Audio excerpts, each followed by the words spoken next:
Monday morning breakfast സീനാണ് കേട്ടോ. അപ്പം ബ്രൗൺ ബ്രെഡ് ഒന്ന് റോസ്റ്റ് ചെയ്തുകൊണ്ടിരിക്കുകയാണ്. പിന്നെ ഞാൻ ആലു പറാത്തയാണ് ഇന്നത്തെ ഒരു ബ്രേക്ക്ഫാസ്റ്റ് മെയിൻ ഐറ്റം എന്ന് പറയുന്നത്. അപ്പം ബട്ടറാണ് കേട്ടോ ഞാൻ കാണിച്ചത്.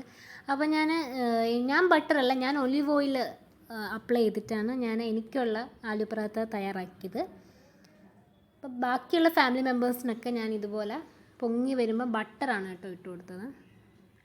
അപ്പം ഗോതമ്പ് അതങ്ങനെ ഉരുട്ടിയ ശേഷം ഒന്ന് പരത്തിയിട്ട് അതിനകത്ത് ആലൂടെ മസാല ഇട്ട് കൊടുത്ത് വീണ്ടും പരത്തി കേട്ടോ ഞാൻ ഉണ്ടാക്കിയത്. പല രീതിയിൽ ഉണ്ടാക്കാം, നമുക്ക് ഗോതമ്പ് കുഴയ്ക്കുന്നതിൻ്റെ കൂട്ടത്തിൽ വേണമെങ്കിൽ മസാല ആഡ് ചെയ്ത് നോക്കാം. അപ്പം ഞാനെപ്പോഴും ഇങ്ങനെയാണ് കേട്ടോ ഉണ്ടാക്കാറ്. അപ്പോൾ അങ്ങനെ കിടിലം ആലു പറാത്ത തയ്യാറായിട്ടുണ്ട്. അപ്പോൾ അതുണ്ടാക്കി ക്ഷീണിച്ചപ്പോൾ ഞാനൊരു നാരങ്ങ വെള്ളം ഉണ്ടാക്കി കുടിച്ചു. അതിനുശേഷം ഞാൻ 2 പാൻ വെച്ചിട്ടുണ്ട് കേട്ടോ. അപ്പോൾ ഈ 2 പാനിലായിട്ട് ഒന്നിനകത്ത് ബെങ്കൻ ഭർത്ത, ഇതിനകത്ത് ബെങ്കൻ ഭർത്തയും മറ്റതിനകത്ത് നമുക്ക് പ്രോട്ടീനേഷ്യസ് ആയിട്ടുള്ള ഒരു പയർ വേവിച്ച് വെച്ചിട്ടുണ്ട്, ചെറുപയർ. അപ്പോൾ ഈ പയർ കറിയും കൂടെ ഉണ്ടാക്കാമെന്ന് വിചാരിച്ചത്. ബെങ്കൻ ചുട്ടെടുത്തിട്ട് തൊലി മാറ്റി ഉടച്ച് വെച്ചിരിക്കുകയാണ് കേട്ടോ. അപ്പോൾ അത് വേഗം അങ്ങ് ചെയ്യാമെന്ന് വിചാരിച്ചു. അപ്പോൾ രണ്ടിനകത്തും ജീരകം ഇട്ട് കൊടുക്കുക. പാൻ ചൂടായി എണ്ണ ഒഴിച്ച ശേഷം ജീരകം ഇട്ട് കൊടുത്തുകൊണ്ടിരിക്കുകയാണ്. ഇനി ജീരകം പൊട്ടിയ ശേഷമാണ് നമ്മൾ ബാക്കി ഐറ്റംസ് സവാള, ഇഞ്ചി, വെളുത്തുള്ളി, പച്ചമുളക് ഒക്കെ ഇട്ട് കൊടുക്കണം.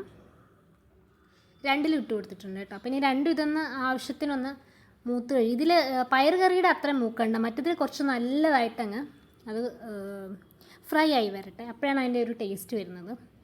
അപ്പം തക്കാളി ഇട്ട് കൊടുത്തിട്ടുണ്ട്.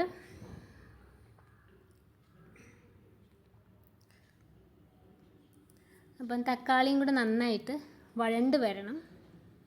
നമ്മളിനി പൊടികൾ മല്ലിപ്പൊടി, ഉപ്പ്, മുളക് പൊടി, മഞ്ഞൾപ്പൊടിയൊക്കെയാണ് നമ്മുടെ പയർ കറിയിൽ ഇട്ട് കൊടുത്തിരിക്കുന്നത്. ആവശ്യത്തിന് ഉപ്പ് ഇട്ട് കൊടുത്ത് വേവിച്ച് വെച്ചിരിക്കുന്ന പയർ ഇതിലോട്ടിട്ട് ആവശ്യത്തിന് വെള്ളം ഒഴിച്ച് കഴിഞ്ഞാൽ പയർ കറി ആയിട്ടുണ്ട്.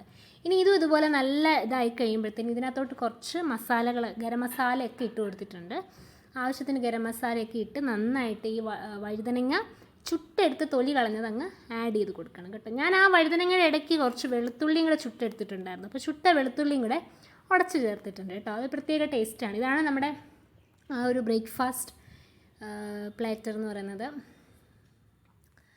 സോ അങ്ങനെ ഒരു കേടും ലെമണും ഒക്കെയുള്ള ബേങ്കൻ ഭർത്തയും പയർ കറിയൊക്കെ ഉള്ള ഒരു ബ്രേക്ക്ഫാസ്റ്റ് ആയിരുന്നു ഇന്ന് മൺഡേ മോർണിംഗിൽ സെറ്റ് ചെയ്തിട്ടുണ്ടായിരുന്നത്. ഞാൻ ചുമ്മാ ഇങ്ങനെ കുറച്ച് ഫോട്ടോസൊക്കെ എടുത്തിട്ടുണ്ട്. സോ ഇതായിരുന്നു മൺഡേ ബ്രേക്ക്ഫാസ്റ്റ്.